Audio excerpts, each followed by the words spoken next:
Get 5 little cigarettes. We always thought that was cool, free cigarettes.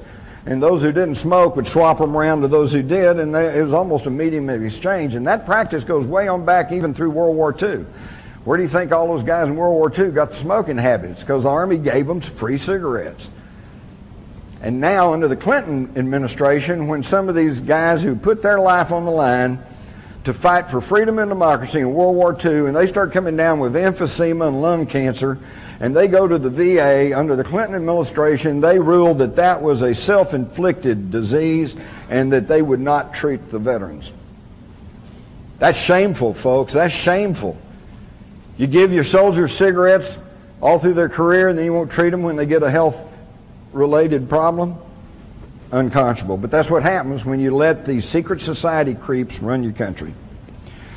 Going back past the Gulf War, and now we get back to Vietnam, and Lyndon Johnson and his wise men, okay, he surrounded himself with about 12, 14 guys, and they were, every one of them, Council on Foreign Relations. In fact, Vietnam, the thing I never could quite figure out is why were we fighting 9,000 miles away from the shores of the United States? Well, let me tell you why.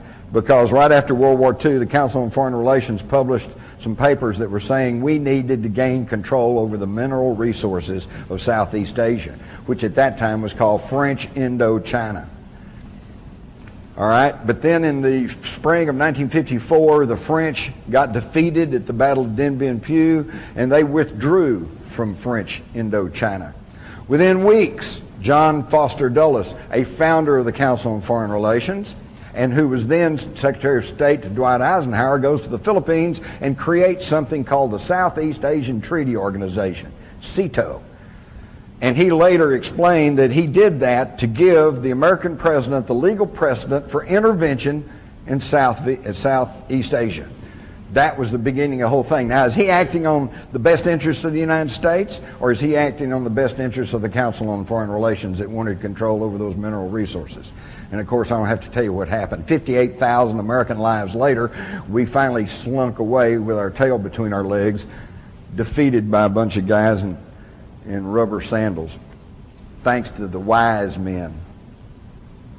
And in the middle of this, when our guys are dying in the jungles of Vietnam, who's over in Russia but David Rockefeller meeting with Khrushchev?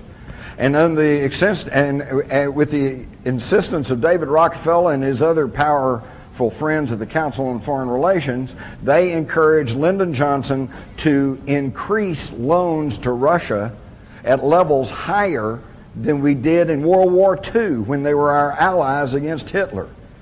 Now, what does this mean? It means, folks, that while our sons and daughters and brothers and husbands were over there fighting for their lives in the jungles of Vietnam, we were told we had to do that because North Vietnam was a surrogate of China and Russia, and that if we didn't stop them there, then it's the domino effect, and they'd take over the Philippines, and they'd take over Hawaii, and they'd take over this country, and we had to stop them right there.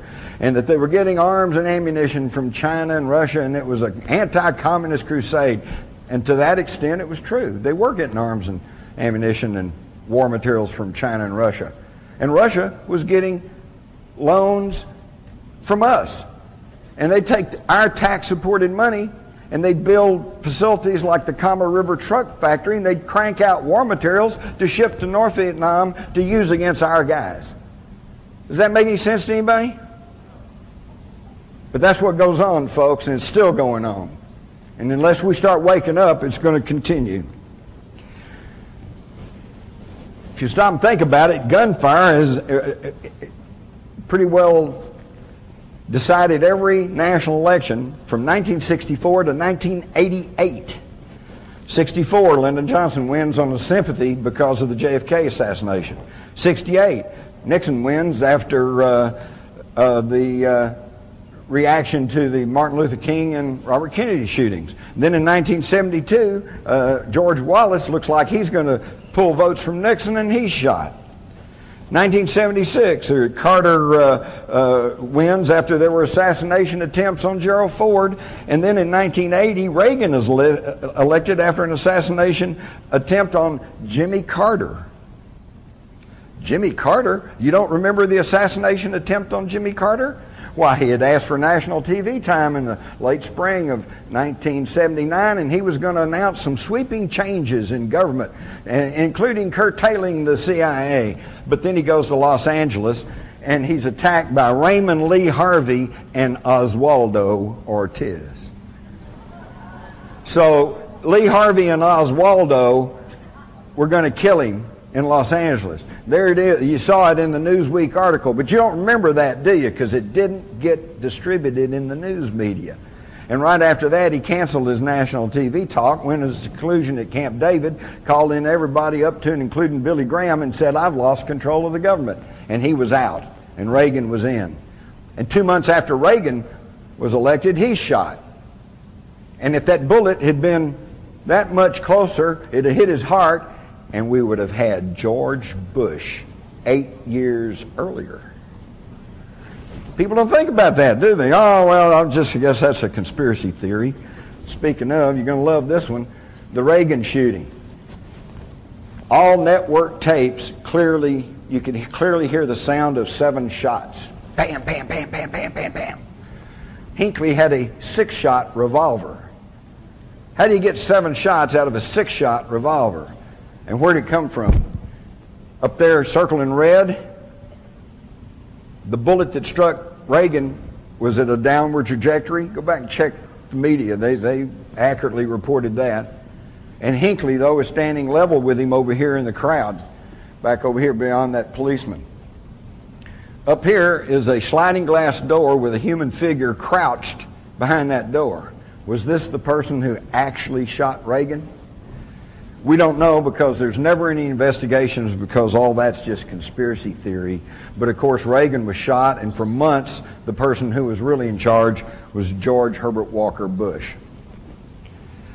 You're going back to Korea. You find out that Russian generals were running the Korean War on both sides. Does that make any sense? And yet the bulk of the Allied troops was our guys. United States military supported by our tax dollars.